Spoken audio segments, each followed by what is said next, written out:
Welcome back to the Socials Podcast. For those of you that are just tuning in, this is episode number 2. We filmed and uploaded our last podcast last week, and we're going to be rolling out new podcast audio every Wednesday at 4:20 p.m.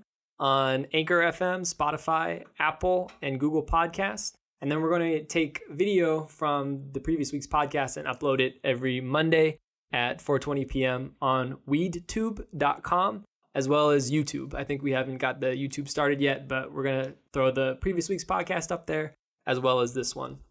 So if you haven't checked us out on Instagram, we are Socials Lifestyle on Instagram. So check us out there. Here we are, episode number 2. I'm Rob.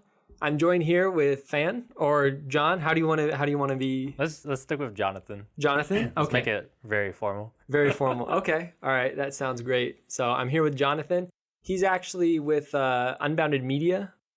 Are we allowed to say that actually? Yeah, that's fine. Or right now, we're more focused on Team Unbounded rather than Unbounded Media. Okay. Team Unbounded. Yeah. Okay. So before we get in a little bit more of what you do and your business and all that kind of stuff, just to remind everybody what Socials is and what we stand for.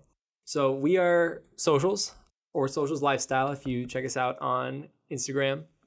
But we are cannabis advocates that are kind of trying to bring cannabis into the light and say, hey, it's okay to smoke cannabis. It's okay to use marijuana, edibles, pens, whatever it is that you do, that's what you do. And it's okay that everybody's on the spectrum of weed, right? Some people use it a lot, some people use it a little, but it's all okay, right? And the more that we talk about it, the more that we are able to normalize it. So my big thing that I've said in the last podcast was cannabis, weed, whatever you want to call it, it can be part of your life without being your entire life, right? That's why we included that lifestyle in the Socials Instagram. So now we know what Socials is, let's get into who Jonathan is. So you said that you were focusing on Team Unbounded, right? So what is Team Unbounded? Team Unbounded is basically a community-based service. Well, not a service, but how do I put this exactly? Because I am like on the computer every day, so I'm like so zoned out. Okay, so what do you do for Team Unbounded? What's a day for you? I am basically the videographer and editor for Team Unbounded. Basically, I'll be editing this video later, so it's going to be pretty weird. Yeah, Jonathan has done a crazy amount of work for me in just other businesses that I've had and other things that I've done, as well as for Socials. He's helped us out with the Instagram, or Team Unbounded in general has helped us out with Instagram, with setting this whole podcast up, recording everything, editing everything, and Jonathan has been a very, very integral part of that. So he's very, very humble. So I don't know if he's going to be talking about exactly how much of an impact that he has on Socials and Team Unbounded in general, but he's definitely a very critical piece. Thanks. Well, yeah, now my memory's all jogged. Yeah, Team Unbounded is basically a community base for other creators, such as like Robert himself on his YouTube, Socials on their YouTube, the whole variety of mass social media that we handle for them, along with music creators or like one of our ambassadors. He's more like a suit piece maker. No, he's not a tailor exactly, but he can help you pick out a suit. He's like a stylist kind of, right? Yeah, a stylist basically. So, and on his Instagram alone, he's very stylish compared to any of us in here. Yeah, no kidding. I'm just a t-shirt and jeans kind of guy every time. But I kind of wanted to, and I know we talked a little bit before about the documentary that I watched. I know that you haven't seen it, but I really, really want to talk about it. Yeah, that's totally fine. So I'm just kind of curious to get some of your opinions on. Actually, we haven't actually gotten into like how cannabis and you like what you guys' relationship is. So could you go into that a little bit? Like, maybe what was the first time like that you tried weed? Okay. Well, just a big disclaimer, Team Unbounded, not all of us are drug users, nor the company itself. Not that we're against it, it's just policy. That's it. I don't want to get more into that basically my senior year of high school, because I'm like, oh, you know, I'm gonna be going to college. Why not try almost anything, everything, except for like, you know, like heroin or crack. I'm not crazy. So weed was one of the aspects, and at that time in 2013, that was when it was still illegal. So a buddy of mine, we had an edible, a brownie. Okay. Like you mentioned, like how it's uneven proportions. Oh yeah. Yeah, I believe it was so for first time it was 500 milligrams, and that was nuts. That's That was stupid. I'm kind of speechless. I think the first time I ever had an edible was like 50 milligrams, let alone 10 times that. Like what was that experience like? Was that your first time with? Yeah, because I was like, I don't want to smoke it just yet. I want to try an edible because it's scentless and not undetectable totally, but yeah. So I split it with my best friend George.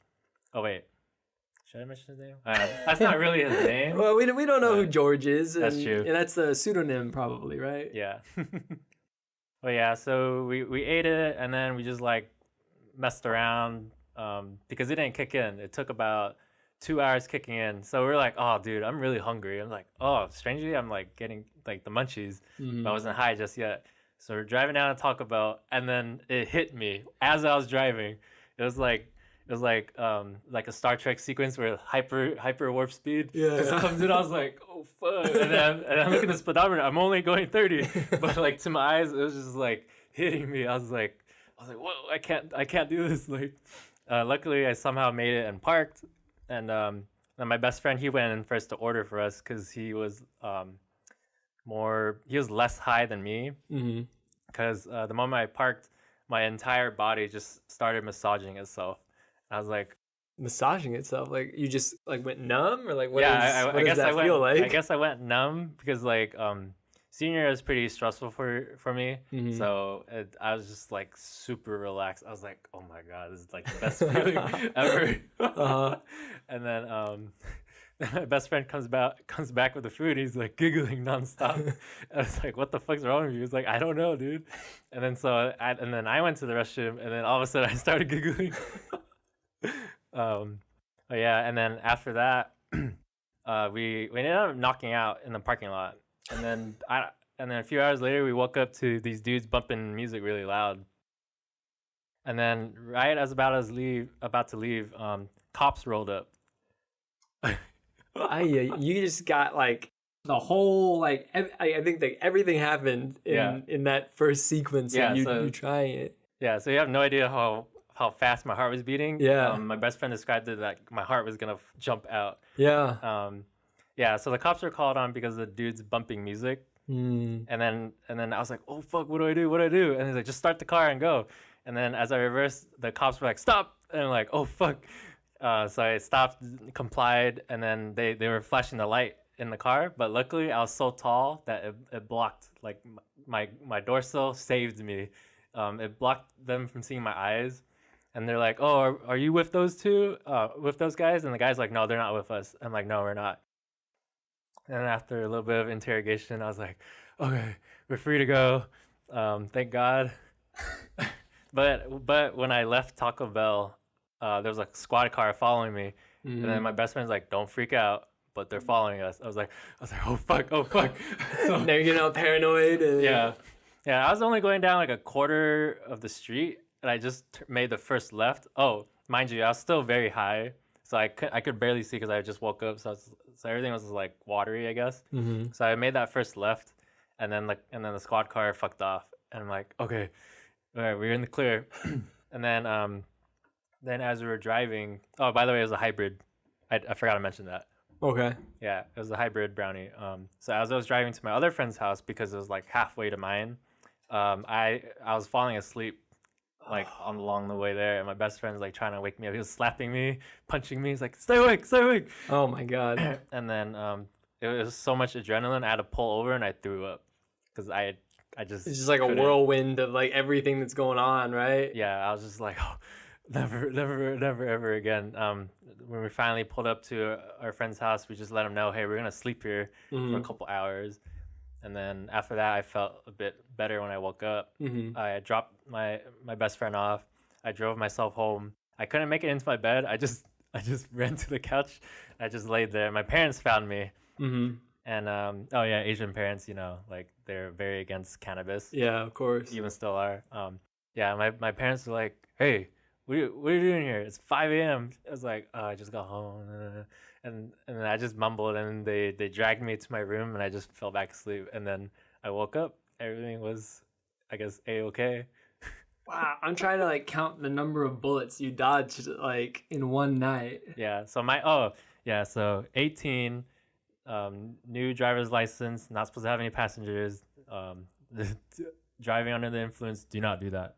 Let's. I just want to take a moment to mention that. Yeah. I was waiting for a good opportunity to kind of add that in there. But socials and socials lifestyle, and Team Unbounded, anybody that we represent, does not condone. I think is the right word. Yeah, that's right. Does not condone the use of driving under the influence.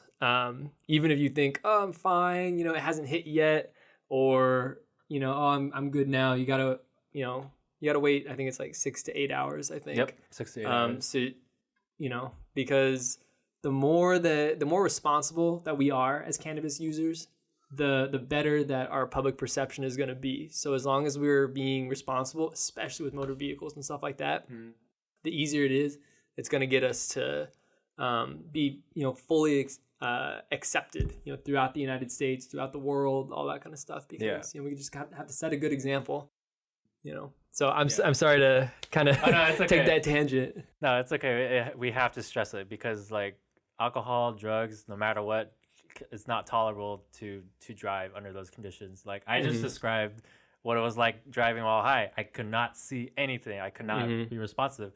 I mean, yeah, I was at the speed limit, but cannabis like messes with your perception of time. It's not the same. Everything is cut down, not even in half, maybe like 10 times that slow. Well, at least for me, like I'm just well, like you said, like how everything like kind of changed. And I've been like in a situation where not like driving, but where just all of a sudden it just smacks, and you're just like, and just everything kind of like, whoa. So yeah, just want to stress that we don't want to be like squares or anything like that, but you got to be responsible with it. Enjoy however much, however little, but don't get behind the wheel when you are enjoying. Yeah. All right. So where were we at? You done all these things. You make it back home, and then you're fine the next day. Yeah. I just woke up. I was like, what the fuck happened to me? Like, and then the next morning, I just called my best friend George. Like, hey, you good, man? I was like, yeah, I'm just like really tired. Like, I need more sleep. Oh, I think we did this on a Friday night. So follow up on Saturday. So yeah, we were still responsible in a way. Yeah. Didn't have to like get up and try to go to school, Yeah. And then I asked my parents like, hey, what time did I come home? Like, dude, you came home so early in the morning. I don't even know what you were doing. I was like, oh, I was just hanging out. and then I just kept pestering. I was like, anything else? Like, yeah, you kept mumbling, but we dragged you to bed. So and then you shut up. I was like, okay, thank God. Man, my parents wouldn't drag me to bed like in any circumstance. They'll just leave me on the couch. But that is a crazy first time story. My first times. If you haven't heard about my first time on cannabis, go check out our first episode where I kind of went into some details about it. But yeah, I ended up having to like get saved and all that kind of stuff, but I was like at somebody's apartment, but everybody was high except for there was like a couple people that weren't. But oh, dude, I hate it at parties when everyone's high, and then one person just has to mention, "Dude, I want In-N-Out," and then we're like, "Oh," and then everybody's just stuck there, right? Yeah, we're like, "Wait, who's sober?" None of us. It's like, fuck. Okay, so like literally, it was just like a group of friends, right? And I was over at, whoever's apartment, right? And it was my first time, and there was like a group, maybe a dozen people, maybe not that many, like eight to a dozen, somewhere in there. And everybody was smacked. And I was like, oh no, what are we gonna do? It's like super late at night, and we're all like hungry. We all got the munchies, all that kind of stuff. And I'm like, okay, I have an idea. And so I hit up like my best friend from high school, and I was like, hey, is there any way that you can come and like deliver some food? And she was like, she actually responded and was like, oh yeah, don't worry, I got you. Like, just send a list of stuff and like I'll come through. Like, oh my gosh, And so we wanted like a bucket of ice cream and some chips and like Oreos, like God. all like Yeah. just the garbage food, right? Mm-hmm. And then send it. She's like, all right, I'm on my way, dude. She was gone forever. Oh God. We're like, people are starting to knock out. People are, somebody's stuck in the bathroom for forever, Oh my and God. all that kind of stuff. Like, this is a mess, right? Mhm. And then like, whoever was sober, I think, had left, and we were all just like, oh man, this is like terrible. Like, people are like, some people were asleep, some people were like kind of tripping, some people, like locked in the bathroom, all that kind of stuff. And finally, she gets there. I'm like, what took you so long? Oh my God. Like, you like all this is like gone on. Like, we still got somebody stuck in the bathroom. They're unresponsive, stuff God. like that. And I swear, she walks over to the bathroom, knocks on the door. They're like, oh, I'm like laying on the ground or whatever. She opens the door. It was unlocked the entire time. Oh my God. She goes to the text. It had only been like 30 minutes. What the? And then we looked at the clock, and it was like barely past 11. We thought it was like 2 or 3 in the morning. Like, all this stuff is going on. Like, time passes so slowly. Mm-hmm. It's crazy. Like, the logic's out the window. Yeah. Your whole perception of time, perception like for me, like space and stuff. Like, I mean, I obviously can't reach out and touch you, but I may think like, oh, you're right there. I have one story where a friend messed with me like that. He's like, he made it look like he was gonna slap me, and I was like, oh, dude, don't do that. Like, stop. Like, I know you're messing with me. And then when he would actually slap me, it took a while to register. Oh, like something like that. Mm-hmm. Oh man. So to get into this documentary that we had like talked about a little bit ago, but then got into a bunch of other stuff. So I watched this documentary on Netflix. It's called It's Always Greener, I think, or The Grass is Greener. I think It's Always Greener. And it's basically like a documentary about the history of cannabis and like why it's been illegal, right? So I didn't realize like how much of the legality side of things was like due to race. Really? Yeah. I was kind of like, whoa, because, and I don't know like the full history. Like, I highly recommend like you go watch it. Like, if you're watching, you go watch it on Netflix. It's Always Greener. And I guess that the cannabis was like really big in like the jazz community, because it helped like, when like you're improving or just like feeling the music, right? Mm-hmm. It kind of heightens like your ability to it heightens your senses, right? It definitely does. So it like they like literally said like it gives you an edge, right, as like a jazz musician. And so that was very prevalent amongst like the black community, especially in like New Orleans.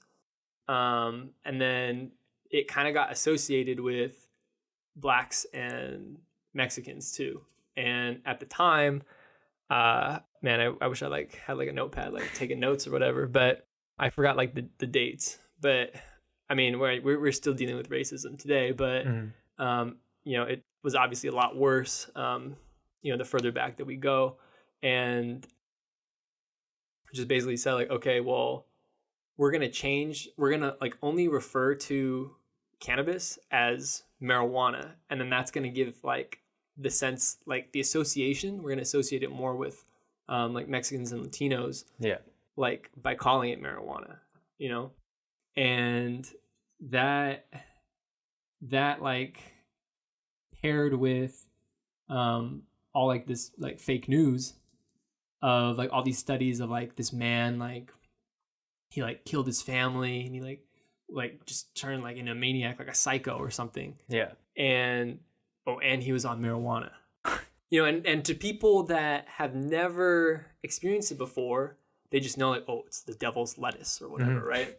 They think like, oh wow, yeah, it's doing all these terrible things to you.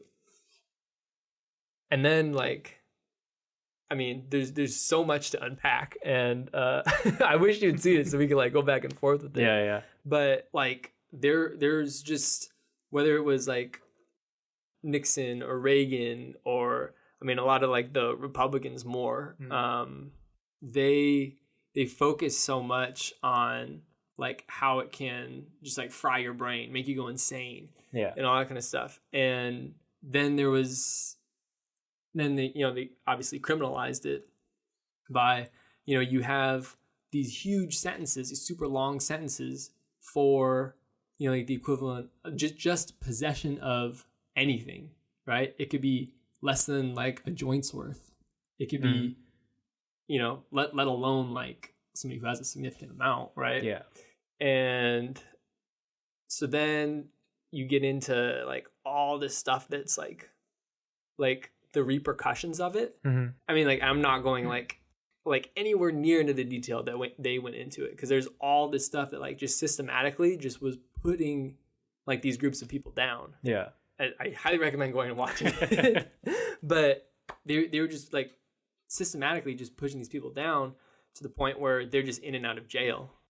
And and then once you're in jail for like a felony, right? Or I don't know like the exact terms or it's basically irreparable. Yeah, it just stays on record forever, even for like the smallest thing. So like when you get out after serving a decade in prison for a joint or two, right? Like, what are you gonna do? You got put in as like maybe a 17-year-old, you're a kid, whatever. You get put in, and then you come out. You got no skills. You don't have much of an education probably, and now you're stuck. So what do? Like you gotta sell product, or you gotta do these low wage jobs. So if you got a family to support or anything like that, like you gotta do something to make ends meet, And then that's when you get caught up again, and then you get put back, and then it's just this huge cycle, And then maybe you have kids, and then it's just like this huge thing, right? And I don't know, it like sucked to watch, because I mean, I'm white and Asian. I've like grew up middle class and stuff. Like I hadn't seen any kind of anything like that. Like I went to what school I went to. I went to some like really preppy school or whatever. Yeah. So there wasn't like anything like that. I wasn't exposed to anything like that. Going to college, like same thing. There wasn't a lot of exposure to. I mean, I got exposed to more culture because I went to a very like Asian high school. Yeah. So I like met a lot of different types of people and a lot of like just different people, right? It wasn't as homogenous as my high school was. And then we get to like watching this kind of stuff. I'm like, oh my God, like this like systematic racism that like I had taken classes in like, freshman year, like, systematic racism and all that kind of stuff with, whether it's like real estate and all that. And it's kind of like, I kind of wrote it off, to be honest. I kind of wrote it off because I was like, well, they could always work harder, or they could, and then like as I get older and like start to understand and like see what's going on more, I'm like, this is heavy stuff. Yeah. But then legalization is getting to the point where hopefully, with decriminalizing it and, at a minimum decriminalizing it, like Texas, and I just saw today, Texas is going to decriminalize marijuana. So you can still get fined for it. It's still like a civil offense or whatever in Texas.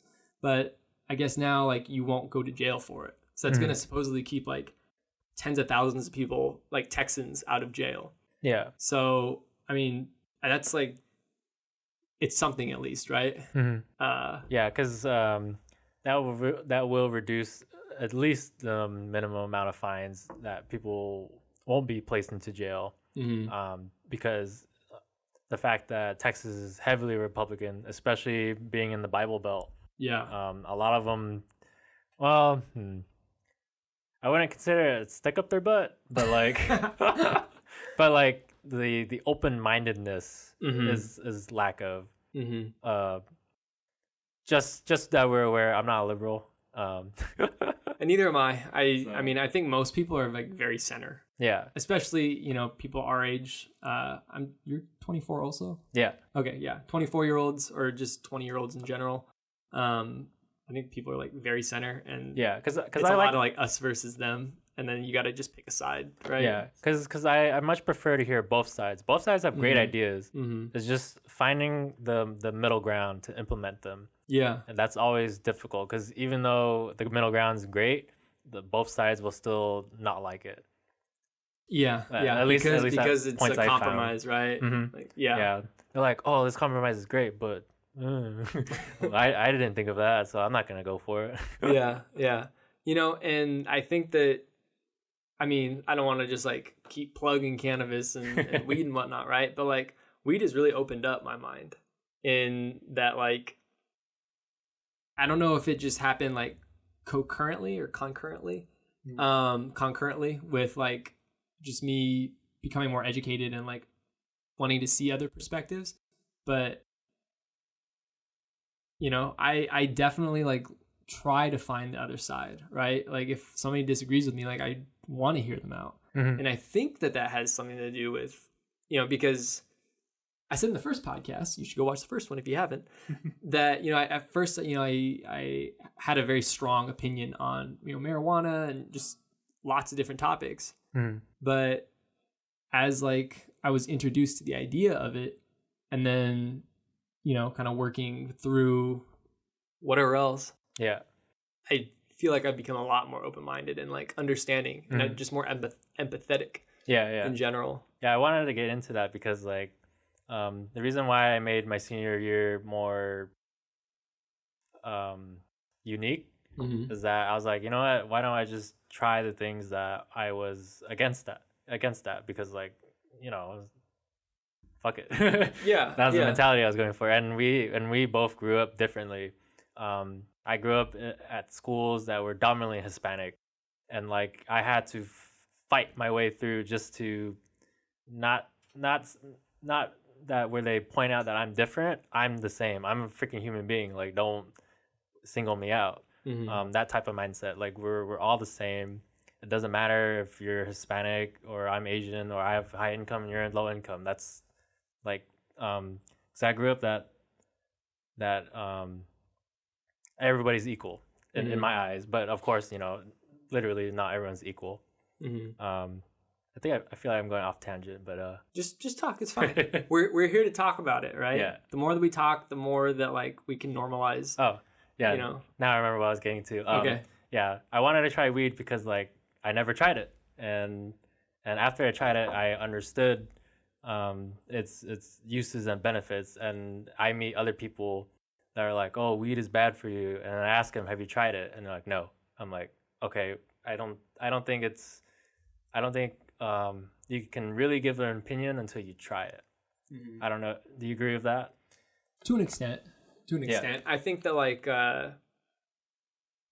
that you can learn a lot about something through researching it, but I mean, obviously, you're not gonna fully know until like you're there, right? Like you can read about swimming, but until you get in the pool, like you're never gonna be able to swim, right? Exactly. I think it's kind of the same thing. It's just like that fear of the unknown that kind of pushes people to, oh, I don't know, I don't like that, Yeah. So as you were saying. Oh no, it's fine. And then I got into an argument with someone that, oh, you can't get addicted on weed. Oh, you can get addicted to anything, honestly. And yeah, I got addicted to getting high all the time a few years ago because I was just stressed. I was fairly depressed. Like it made me feel better. Like I put me to ease, sleep better. But I've reduced it because only to the extent of where I just need to sleep now. But yeah, you can get addicted to it. It's just the good feeling, you know, because it just takes you away into a different, I guess, a sense of reality. And that's something that I think is really interesting, and I kind of want to expand on, because a lot of people say like, oh, you can't be addicted to cannabis, you can't be addicted to weed. I've actually gotten in. Actually, it was actually before I like had tried it myself. Yeah. But I actually got in an argument with somebody because they said like, no, you cannot, you physically cannot get addicted to it. And I said like, yeah, you can, because you can be addicted to anything, or I would say most anything. And I don't think that it's actually the plant itself or smoking it that you get addicted to, but it's like the habit that forms. Yeah. Right. So like imagine like you've been around the office, you see me playing Tetris all the time, or you know, just online games or whatever, and like it's the same thing, right? Like there's nothing like chemically that's like altering me when I play Tetris, but I can't stop playing it. And it's because it's like, well, I mean, it's like the little dopamine hits, right? Yeah. And I would say the same thing with cannabis, that you can't like, you don't go into withdrawals. Man, I'm pronouncing everything wrong today. You can't, I don't think that you can go into like withdrawals, but I mean, I knew somebody that, that said like, yeah, I'm addicted to weed, and like they had to work to get themselves off of it because they were smoking 5-6 times a day. Yeah. They're going, you know, to school, to work, like everything high. And they're like, you know, I got to make this change to, you know, find that right balance. Right. And that's what socials is all about, is finding that balance, finding, you know, like what works for you. Right. So I'm really glad that you brought that up, like the whole like addiction thing, and that, you know, and my point, I guess, wasn't exactly the same as yours. But I felt like it was important. Similar. I felt like it was important to bring up. All right, welcome back to the Socials Podcast. We took a little bit of a break there. We just had a little bit of a communication issue, but we're back. Again, you're listening to the Socials Podcast, talking about cannabis and the advocacy of it.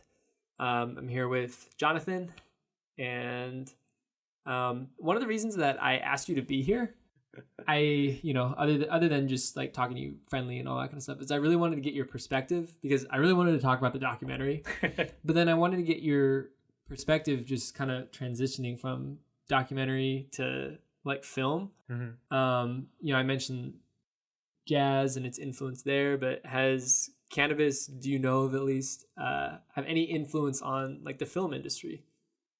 I'd say there'd be a bit some like Pineapple Express, for one example. Okay. Yeah. When they show the trifecta. I would say that was my favorite scene of Pineapple Express. Have you ever tried that yourself? No. At most, I've done joints, bowls, bongs, edibles, pens. Man, I have a whole list. There you go. Just the whole. My girlfriend does not approve of the usage. Oh well, hopefully she doesn't listen to this. Oh no, I already told her, like, first month into dating, I was like, hey, I have to tell you something before you find out. I gave her a whole laundry list of all the things I've done. Okay. And she's like, okay, you know, it's already happened. She's fine with it, but prefers me not to do it so often. I'll put it at that. Okay. Yeah, I mean, like, that's great that you have that open communication, and communication in general is what makes like anything work, right? Whether it's a relationship, business, anything. Yeah. This conversation about cannabis. Yeah.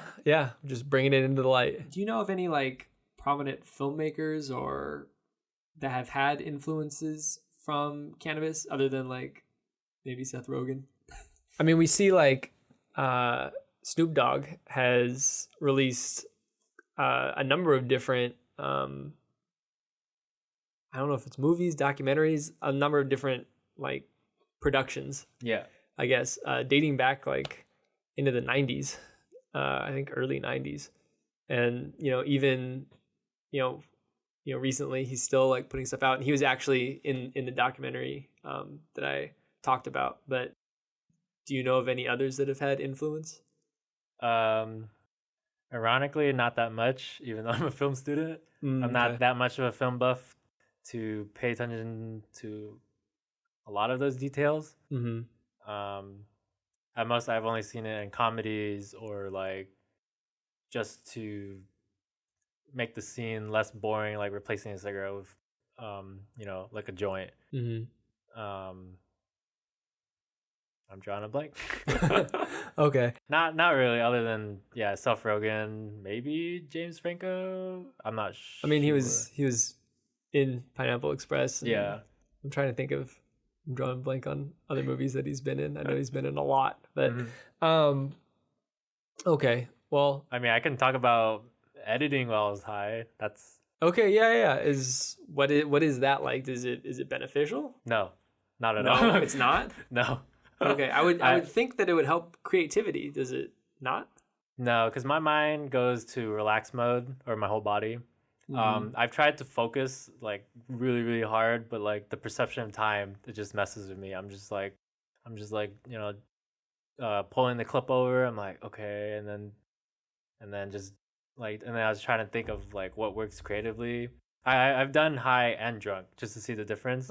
Drunk was worse because I just got frustrated. Rather than I ended up getting nothing done. While I was high, I barely got anything done. So how often do you experiment with all these different? Not very often. Just early on, you kind of figure it out.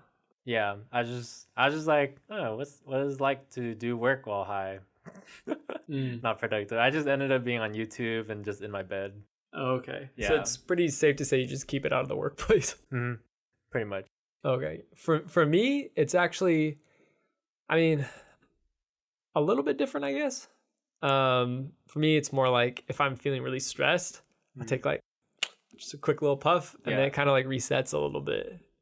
I don't need to like get high, but it definitely helps straighten me out a little bit occasionally. Oh, I have low tolerance, just like alcohol. Like just even one toke, I'm just like, all right, I'm super high. It's like I'm done. Okay, all right, fair enough. Yeah. What about? I know that like you've produced a lot of just like short little films. I guess would that be the correct? Yeah, that's terminology? the correct terminology. Okay, Anything's a short film, basically, unless it's a visual or just a visual. That's what it's called. Okay. Yeah. I think you can tell the difference. Like under 1 minute, they're usually visuals, but they can be short films too. It depends if there's like a tangible story to it. Okay. So if there's more of like a plot, then you'd call it a film. If it's more, Yeah. I made some visuals where there's only one key hint to it. There's not really much of a plot to it. That makes sense. I made 1 minute shorts and there's a whole plot to it, like what it's like to run a startup. Okay, no, I've seen that one. Yeah. Is there now? Oh, sorry. Yeah. What you were going at? Earlier. Well, yeah, no. It was I think helpful to kind of describe your work a little bit. But is there anything like does Canvas help in the creative process and like? Oh, yes. Thank you. You just jogged my memory. Yes. There was a time. This was holy crap a year ago. Okay. There was a time where instead of editing, it helped me with script writing and storyboarding. So I got fairly high, and then I guess it was like a stream of consciousness while writing my script, but it was very dark into my consciousness. So I just wrote it all out, and then ended up being like 3 pages, and it's 3 a.m. I'm just like, wow, I did a lot. Did you mean to when you started? No. So I just started writing or drawing whatever was in my head, and then I was like, oh, I think it's time to get high so I could fall asleep. But it did the opposite. It made me more productive in that sense. I kind of sound like I'm contradicting myself earlier, but I guess it depends on the type of weed, right? Yeah. I don't recall what it was because my sister has all these cartridges for pens, and I just dig into the box, pick one, and just smoke it. And I just remember which one like helped me actually fall asleep or made me more productive. So I ended up the productive one. Okay. But I just want to cut in really quick. That's why your tolerance is so low, is because you're using wax. Yeah. Oh, that's true too. But all right, that's beside the point. So that story or that stream of consciousness that you created, like what came of it? It came out of my anxiety and my depression. Okay. It was very, very dark. Like the meaning of life. What's the purpose of living?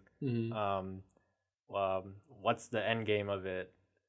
I'm trying to remember it because I wrote it last year and I just tucked the notebook away. Okay, so you didn't turn that into film? No, because I gave a few people a read, and then they're like, I can see where you're going with this, but I'm not sure how would you execute it, because it was more of a narrative. Oh, if that makes sense. Yeah. So during the execution phase, then, do you think that cannabis would do anything to help with, creative solutions or something like that? Maybe. Maybe. Okay. Fair enough. I feel like my questions aren't that good. Oh no, it's fine. It's more my thought process because like I don't know. I was high. I made something, and then I'm not sure if I can execute it while high. Okay. Yeah, because I feel like I would have to be sober to do that. Okay. Yeah. So what's more technical then? Like the initial writing or the executing? Because I feel like both can have very, Go ahead. Sorry. I think the production and pre and post production is more technical. Okay. Because you have to think more into it. You're doing it. You're trying to visualize what's from your mind out in front of you, and then piecing it together. That's more technical. While pre-production, that one is more free flow. Like you could just go. Like I've written scripts where just off from the top of my head and just format it exactly, and then boom, there it is.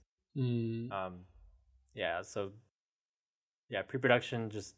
You can take as long as you like, but production and post-production, there's a time frame for that. Okay. Maybe I need some weed to get my creative juices flowing a little bit, so I can keep talking. We did think of like a socials break where in the middle we go out, smoke a joint, and then come back in, two different personalities. Yeah, I think that would be kind of interesting to see the contrast between the two. I just don't know because this is like kind of in the middle of my workday. I don't know how well that would affect the rest of my workday. If you're interested in seeing the socials breaks and what happens before and after, then leave a comment down below. We'd kind of be curious to find out if that's something that people are interested in seeing. So I think especially if we get other guests in that are really prominent within the cannabis community. I mean, we got a few guys that answered wanting to be in the podcast. Oh yeah, we did get a number of people that reached out to us regarding their interests. So hopefully we can schedule them in. And I know that Gabe actually has somebody lined up for next week already. So I mean, we may have it lined up for a month. Who knows? But yeah, that's what's awesome about the cannabis community is that people once you have some kind of connection, then it's just so easy to reach out to other people hey, I need help with this, or hey, do you want to be involved in this project or whatever, and people are always for it. Have you noticed that at all? Yeah, I have, because in the previous podcast, most of the people in the cannabis community, I was trying to find a better word. Okay.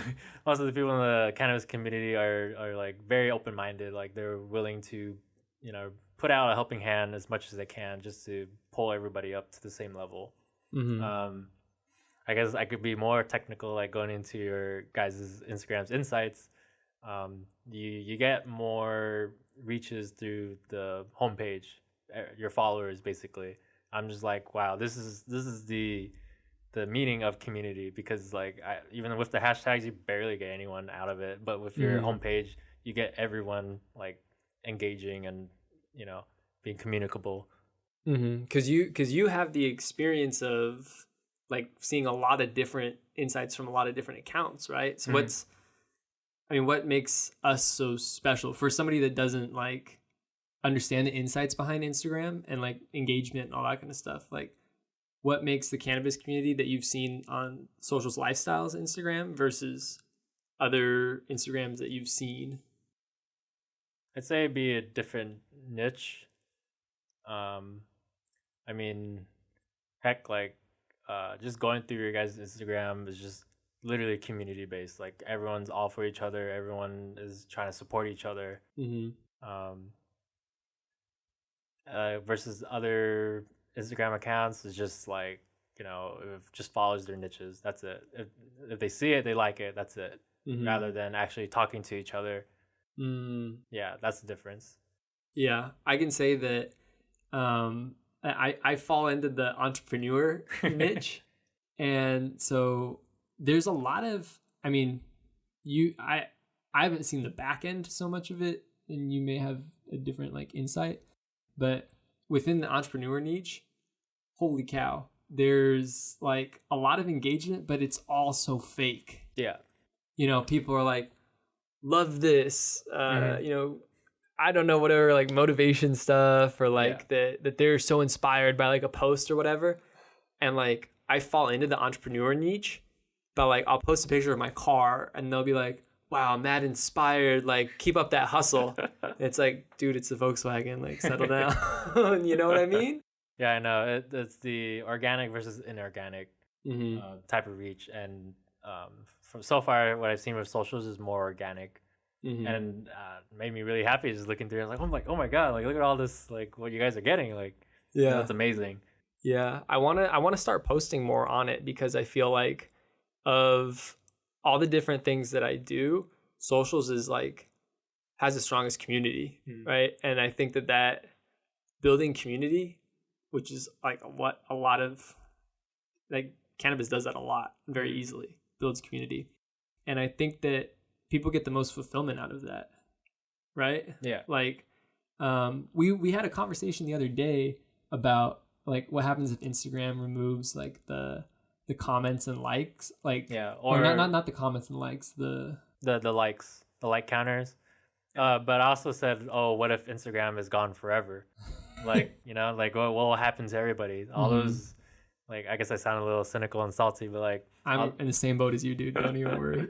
But all those influencers, if they don't have like a backup plan, then they're pretty much non-existent in a way. Like their main existence is just Instagram, all the clout, and it's just sad, you know. Like I've seen, you know, other influencers like, oh, look at me, I'm at a party, and like, okay, if Instagram was gone, what are you gonna do after that? Nothing. So yeah, but then you look at like the cannabis influencers, and they have so much more like genuine engagement, I feel like. I mean, how often are they going on Instagram lives and just smoking, having a sesh, and like communicating with their community, their followers, as opposed to whoever that's just like famous for being famous. And you know, I don't know if I've ever seen them live, or I can't, you know, point out a particular one, but rarely. I'll just tell you that rarely they go live. Yeah, Jonathan is amazing with the numbers and the insights. Thanks. Yeah, because like with the cannabis influencers, they're still gonna have their events. They're still gonna show up somewhere. Like, I mean, there's WeedTube too. Yeah. So. It's just the community, right? The community is a lot stronger than just like the clout community. Yeah, exactly. So we want to be a part of it. We want to, you know, grow within it and bring it into the light, right?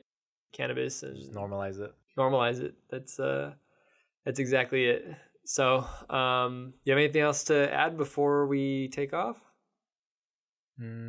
I guess just reemphasize, you know, don't drive under the influence. Okay, yeah, because you know, like it's stupid. It's just not smart. Yeah. So I've done it. That was very stupid. I've driven Buzz too. That was stupid.